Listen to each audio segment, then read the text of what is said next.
উজনি অসমত যেটো বানপানী হৈ আছে বাক্সা জিলাৰ পৰা আপোনালোকে বহুতটা বস্তু বাহিনী পঠাইছে কি কাৰণ পঠা হৈছে কি ক'ব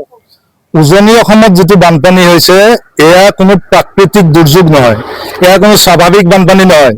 এই বানপানীটো হৈছে হিমন্ত বিশ্ব শৰ্মাৰ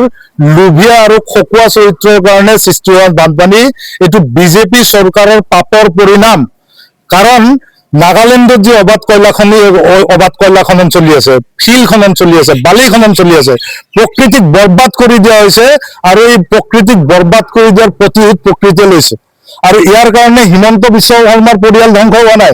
মন্ত্ৰী এমএলএ পৰিয়াল ধ্বংস হোৱা নাই ইয়াৰ কাৰণে নিৰীহ উজনি অসমৰ মানুহৰ হাজাৰ হাজাৰ মানুহৰ জীৱন জীৱিকা ধ্বংস হৈ গৈছে ৭৮ জনতকৈ বেছি মানুহ মৰিছে আৰু যিবিলাক পৰিয়াল এই বানপানীত আক্ৰান্ত হৈছে তেওঁলোকৰ কঁকাল অন্তত 20 বছৰলৈকে ভাঙি গৈছে এয়া অসমীয়া জাতিৰ ওপৰত ইনডাইৰেক্ট এটা আক্ৰমণ মানুহৰ আক্ৰমণত ইমান ক্ষতি হোৱা নাছিলে যিমান ক্ষতি এই বানপানীত হৈছে এতিয়া আমি কেৱল বানহাইৰ যদি আমাৰ দায়িত্ব শেষ কৰিব বিচৰা নাই আমি স্পষ্টভাৱে ক'ব বিচাৰিছো যে এই অবৈধ কয়লা খননৰ কাৰণে যিবিলাক মানুহ দায়ী এই অবৈধ বালি খননৰ কাৰণে যিবিলাক মানুহ দায়ী এই মানুহবিলাক শাস্তি পাব লাগিব আজি ফেচবুকত যদি আপুনি কিবা চৰকাৰৰ বিৰুদ্ধে বক্তব্য এটা লিখে আপোনাক ধৰি জেলত লগাই দিব সাধাৰণ কথা এটা যদি আপুনি চৰকাৰৰ বিৰুদ্ধে মাত মাতে আপোনাক দেশদ্ৰোহী বুলি এনএছএ লগাই আপোনাক জেলত থৈ দিব অথচ এই প্ৰশাসন এই পুলিচৰ চকুৰ আগেৰে শ কয়লা ট্ৰাক শ বালি ট্ৰাক এই যে পাৰ হৈ গৈ আছে প্ৰশাসনে এইবিলাক দেখা নাপায় নেকি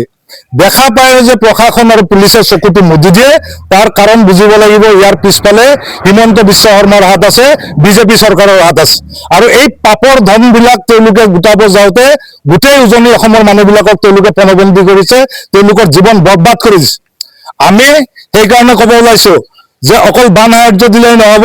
এই কৃত্ৰিম বান কাৰ কাৰণে সৃষ্টি হৈছে এই অপৰাধী এই আসামী এই দগাবাজ বিলাকে শাস্তি পাব লাগিব আৰু আমি এটা বস্তু দেখিছো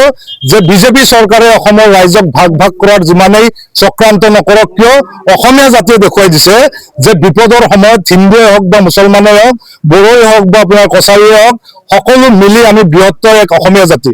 আৰু এই বিপদত ইজনে সিজনৰ কাষত থিয় দিছে আজি বৰপেটা জিলাৰ পৰা আজি বাক্সা জিলাৰ পৰা কঠিয়া পঠোৱা হৈছে উজনি অসমৰ মানুহলৈকে আৰু হিমন্ত বিশ্ব শৰ্মাই কি কৰিছে 2 নম্বৰে মিঠাতেল পঠিয়াইছে গতিকে দেখা গৈছে যে এই মানুহবিলাকৰ হাজাৰ কোটি টকাৰ সম্পত্তি থাকিলেও বাক্সা আৰু বৰপেটা জিলাৰ খেতিয়কৰ হৃদয়ৰ সমান হৃদয় নাই তেওঁলোকে ভেজাল মিঠাতেল পঠিয়াইছে ইয়াৰে খেতিয়কে কঠিয়া পঠিয়াইছে এই কঠিয়াটো এটা প্ৰতীক যে অসমীয়া জাতিক তোমালোকে মাৰাৰ যিমানেই চেষ্টা নকৰা কিয় আমি সকলোৱে মিলি অসমীয়া জাতিটোক মৰিব নিদিওঁ এই কঠিয়াটো হৈছে এটা জীৱনৰ প্ৰতীক আমাৰ ওপৰত যিমানেই দুৰ্যোগ বাহক কিয় আমি আকৌ জীৱনটো নতুনকৈ আৰম্ভ কৰিম এইবাৰ কেৱল জীৱনটো নতুনকৈ আৰম্ভ কৰাই নহয় আমাৰ জীৱন যিবিলাকে বৰবাদ কৰিছে এই দাগী মানুহবিলাকে শাস্তি পাব লাগিব সময় আহিলে এই মানুহবিলাকক জেলৰ পচা ভাত খুৱাব লাগিব আৰু এই দাবিলৈ